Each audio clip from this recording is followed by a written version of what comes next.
Welcome to Catch Faith Podcast, where timeless truths meet with all Christians. I am Jenny. And I am Matthew. This is our second episode. In the beginning, God created the heavens and the earth.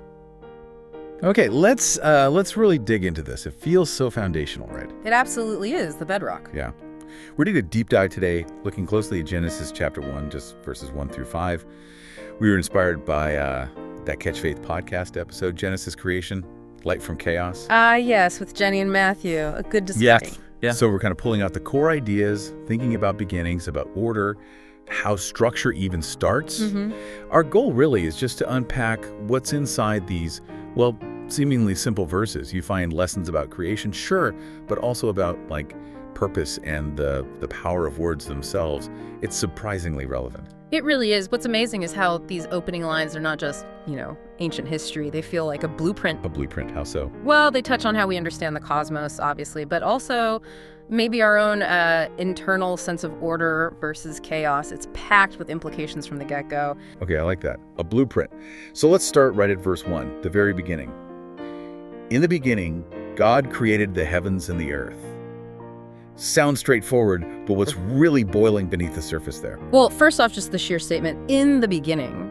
That phrase itself is huge. It establishes a definite start point. Right. It implies there was a before the beginning. Exactly. And in that before, there was God. So right away, God is positioned outside of time, outside of space, existing before the whole system he's about to create. It speaks to his eternal nature. So he's the premise, not just part of the story that unfolds. Precisely. He's the originator. And then you hit that really powerful verb, created. You mentioned the Hebrew word is bara. Yeah, bara. What's the significance there? I heard it's a bit special. It is, yeah. It's fascinating. Bara isn't just the standard word for making or forming. It specifically means creating something genuinely new, something from nothing. Okay. So not like a potter shaping clay that's already there. Exactly. It's more like inventing something entirely novel. It points to this unique divine power to bring things into existence that simply weren't there before in any form. Creation ex nihilo. Out of nothing. Wow. Okay, that adds a whole layer. It's not just rearranging things. It's bringing the things themselves into being. Okay. So verse 2 then. Now the earth was formless and empty. Darkness was over the surface of the deep, and the Spirit of God was hovering over the waters. That paints a picture of, well, chaos, emptiness. Formless and empty, or sometimes translated without form and void, tohu vabohu in Hebrew. It really evokes this state of potential, but without any definition. No structure, no purpose yet identified, just raw possibility. And the darkness adds to that, right? Like total lack of definition. Yes, the darkness covering everything emphasizes that lack of differentiation. It's the primordial, undifferentiated state before God starts making distinctions. And then right in the middle of that description, you get this image. The Spirit of God was hovering over the waters. That sounds active, like something's about to happen. It does. It's a really evocative image, that hovering. It suggests presence, energy, maybe anticipation. The Hebrew word, merashefet, can imply a sort of gentle, vibrating movement, like a bird brooding over its nest. Brooding. Like protecting or preparing. Perhaps both. Over these primordial waters, which often symbolize chaos or, untapped potential in ancient thought. So the Spirit is there, poised, ready to bring order. It kind of makes you think about facing, a blank page or a big unknown project. That initial feeling of, whoa, where do I start? Yeah, that mix of overwhelm and potential. Okay, that leads right into verse 3.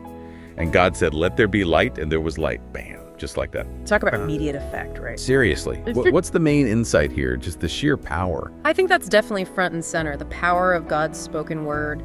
It's not a process, it's an event. He speaks, and reality conforms instantly. His word creates. Not just describing, it's enacting. Exactly. Think about how, even in our lives, a single powerful word or command can change things, spark action. This is that, but on a cosmic scale. And light itself.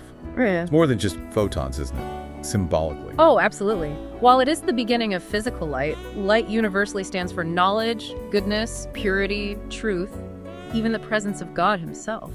It's the very first act of definition, pushing back the darkness. The first step towards order. Like flipping on the lights in a dark, messy room, you can finally see what you're dealing with. That's a great way to put it. It's the necessary first step for everything else that follows. Which brings us to verse 4.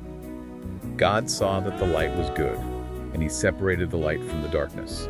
two things happening there. Right. First, the assessment. God saw that the light was good.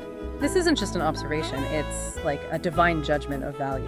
It confirms the inherent goodness and purpose in what he's created. It wasn't an accident. It's intentional and good. Yes. And then the second action, he separated the light from the darkness. This is huge. Separation is fundamental to creating order. How so? Well, order requires distinction.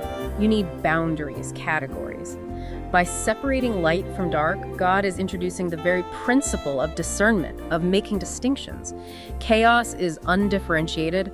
Order involves separating things out. Okay, that makes sense. It's like sorting things. You need to be able to tell this from that. It prompts you to think, where do I need more clarity, more separation in my own stuff? Exactly. Where do we need to draw lines to bring clarity? Right, then verse 5 wraps up this first day. God called the light day, and the darkness he called night. And there was evening and there was morning the first day. The act of naming seems important here too. Very important. Naming in the ancient world was often tied to authority and sovereignty. When God names the light day and the darkness night, he's defining their nature, their function. He's asserting his authority over them. So it's like saying, this is what you are and this is your place in the order I'm creating. Precisely. And he establishes the cycle of time, evening and morning. He's not just creating things, he's creating structure, rhythm, order, defining reality. Wow. Okay, so taking all that in verses 1 to 5, what are the big takeaways? How can you, listening right now, maybe apply some of this? It feels very grand, cosmic. It does, but I think the pattern is deeply relevant. If you think about the narrative arc, from formless chaos through the power of a directive, let there be light, to assessment, it was good, separation, and naming. That's a pattern for bringing order to almost anything. So like facing a chaotic situation in your own life. Yeah, that feeling of being formless and empty, maybe overwhelmed or uncertain. The story suggests that the first step is often introducing light, some clarity, some truth, some guiding principle, speaking that intention. And that comes through words, like God's command. It often does. The power of defining the situation, speaking your intention, maybe even just articulating the problem clearly, that can be like saying, let there be light in your own context. It has creative power. And the separation part, separating light from darkness. That speaks to discernment, doesn't it? Actively choosing clarity over confusion, purpose over aimlessness, maybe good choices over bad ones.